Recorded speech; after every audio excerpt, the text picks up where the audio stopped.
ఈ చాలా ముఖ్యమైన ఒక సమస్య మీద ఈరోజు రౌండ్ టేబుల్ సమావేశం ఏర్పాటు చేసిన అందుకు చొరవ తీసుకున్న సిఐటియుకు అదేవిధంగా పోరాట కమిటీకి నేను శుభాకాంక్షలు తెలియజేస్తున్నాను. ఇంతకుముందు శోభనాథేశ్వర గారు చెప్పిన విషయాలు, లక్ష్మణ్ గారు చెప్పిన విషయాలు, లక్ష్మణరావు గారు చెప్పిన విషయాలు,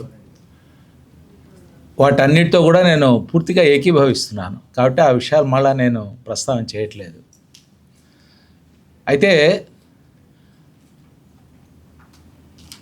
ఆంధ్రప్రదేశ్ రాష్ట్రంలో ఉంటున్న ఖనిజాలకు సంబంధించిన ఒక ప్రజానుకూలమైన పాలసీ ఏ విధంగా ఉండాలి, అది ఏమిటి అనే చర్చ ఈరోజు జరగాల్సిన అవసరం ఉంది రాష్ట్రం అంతటా కూడా. ఆ చర్చకు ఈ రౌండ్ టేబుల్ సమావేశం, మనం చేస్తున్న ఎఫర్ట్స్ ఇవి అటువంటి చర్చకు దారితీయాలి అని చెప్పి నేను ఆశిస్తున్నాను.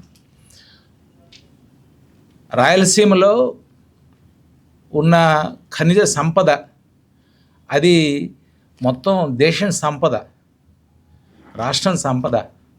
కానీ అక్కడ ఉంటున్న ప్రజలకు, అక్కడున్న ప్రాంతానికి దీనివల్ల ఏం ఉపయోగం జరుగుతుంది ఈ ఖనిజాల వల్ల అనేది కూడా, ఆ స్థానికంగా ఉన్న ప్రయోజనాలు ఏమిటి అనేది కూడా ఈరోజు చూడాల్సిన అవసరం ఉంది.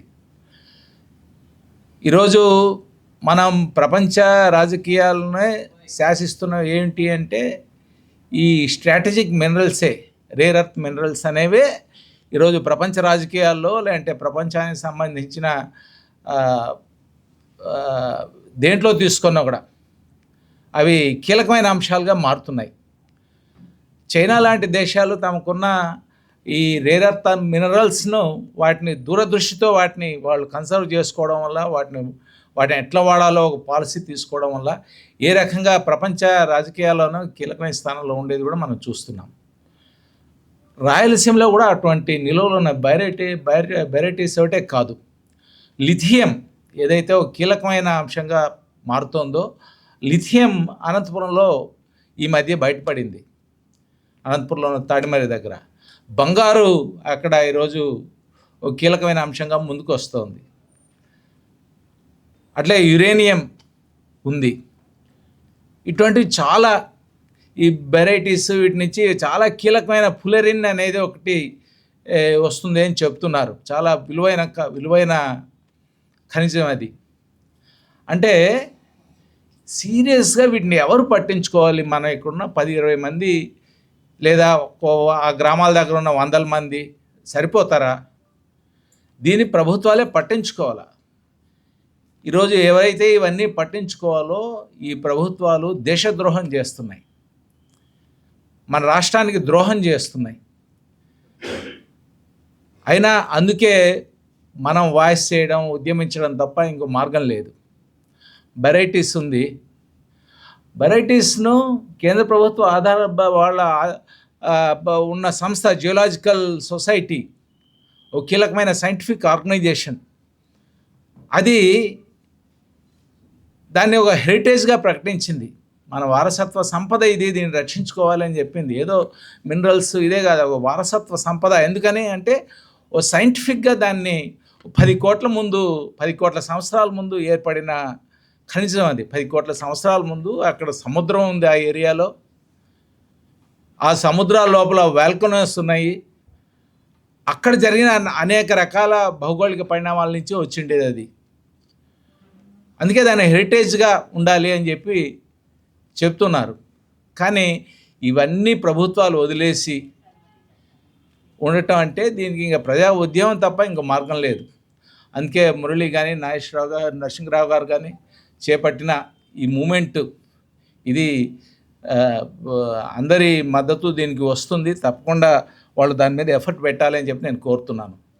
నేను రైల్వే స్టేషన్లో దిగి వస్తూ ఉంటే చాలా పెద్ద అక్కడ ఆ రోడ్డు మీద పెద్ద అడ్వర్టైజ్మెంట్ ఉంది.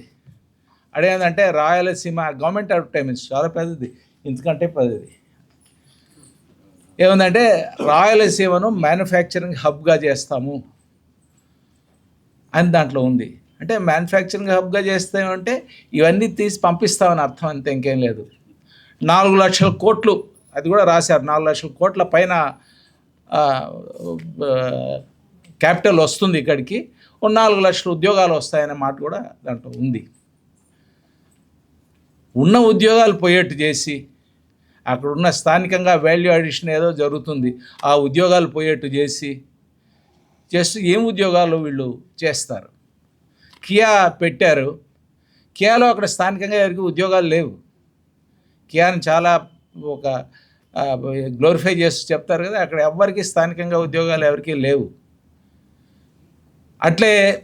అట్లే రకరకాల హబ్స్ కింద మారుస్తాం. ఒక్కోసారి ఒక హబ్ కింద మారుస్తామని చెప్తారు. హార్టికల్చర్ హబ్ అంటారు, సీడ్ హబ్ అంటారు, లేదంటే ఏరోస్పేస్ హబ్ అంటారు. ఇవన్నీ చెప్పి ఇవన్నీ గేమ్ చేంజర్స్ అని మాట్లాడుతూ ఉంటారు. అక్కడ గేము లేదు, చేంజ్ అయ్యేది లేదు. అంటే ఇట్లా పరిస్థితుల్లో మరి ఈ వెరైటీస్ గురించి చేస్తున్న ఈ ఉద్యమం వెంటనే ఆ టెండర్లను ఏవైతే బల్క్ టెండర్స్ ఏవైతే ఉన్నాయో వాటిని రద్దు చేయాలి అని చెప్పి డిమాండ్ ఏదైతే ఉందో ఆ డిమాండ్కి సపోర్ట్ చేస్తూ రాయలసీమ అభివృద్ధి వేదికగా తప్పకుండా సిఐటి వాళ్ళు ఈ పోరాట కమిటీ చేస్తున్న ఈ ఉద్యమంతో మేము ఉంటామని, ఉండి మాకు వీలైనంతగా ఈ ఉద్యమంలో పాల్గొంటామని చెప్తూ నాకు ఇచ్చిన అవకాశానికి ధన్యవాదాలతో నేను ముగిస్తున్నాను. Thank you.